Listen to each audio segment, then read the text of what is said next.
संथाल परगना का सबसे hot seat माने जाने वाला दुमका एक बार फिर चुनावी बिगुल बच चुका है। झारखंड की उपराजधानी और झारखंड की सत्ता का केंद्र बिंदु बनी यह हॉट सीट मुख्यमंत्री हेमंत सोरेन के लिए प्रतिष्ठा का सीट बन चुका है।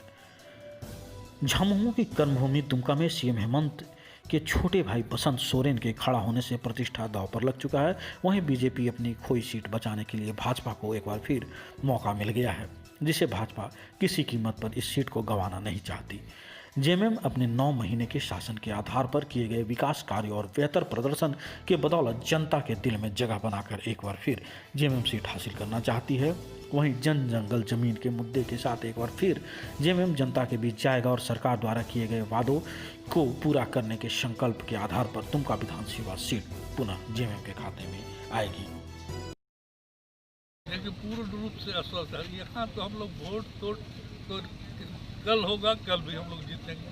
मेरा कहने का मतलब इस क्षेत्र में जो मेरा कार्यकर्ता साथी है पूर्ण रूप से तैयार है, उसमें कहीं दो मत नहीं है और निश्चित रूप से ये जान लें और भारी संख्या में भारी मतों से जीत होगी, ये बात निश्चित है। इससे कोई दो मत। बीजेपी भी काफी आश्वस्त है, बोल रही है कि एक बार वो तो कहाँ बीजेपी कहाँ है, कहाँ रहेगा, ये तो कहाँ ही नहीं जा सकता है।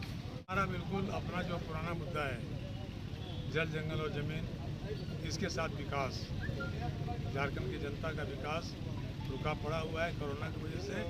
तो जैसे ही चुनाव समाप्त होगा विकास की गाड़ी दौड़ पड़ेगा।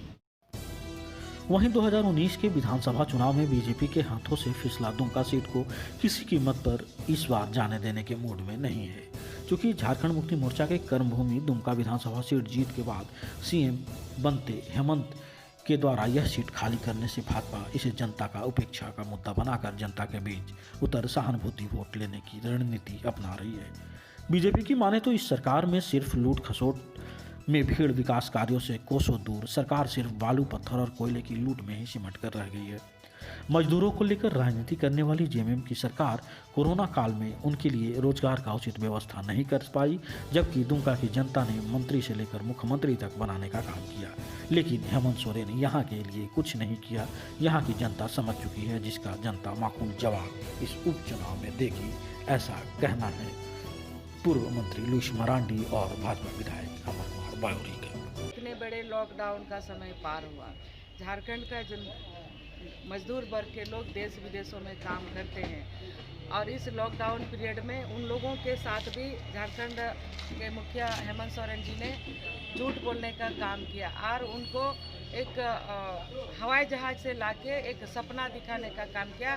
आप अपने राज्य में आओ, हम यहीं पर नौकरी देंगे। हेमंत सोरेन ये बताए कितने लोगों को लेके आए और कितने लोगों को रोजगार दिया, कितने लोगों को रजिस्ट्रेशन कराया और कितने लोगों को स्किल्ड कराया। जनता के सामने आंकड़ा दे के बात करना चाहिए, हवा में बात नहीं करना चाहिए। इन 9 महीने के कार्यकाल में दुमका का आप अगर चारों तरफ देखिएगा, चारों तरफ रोड बदहाल है। कोई भी ऐसा सड़क नहीं बचा जहां आप पैदल भी जाके सुरक्षित पहुंच जाएंगे या वापस भी आप आ जाएंगे। ये स्थिति दुमका का हो गया है।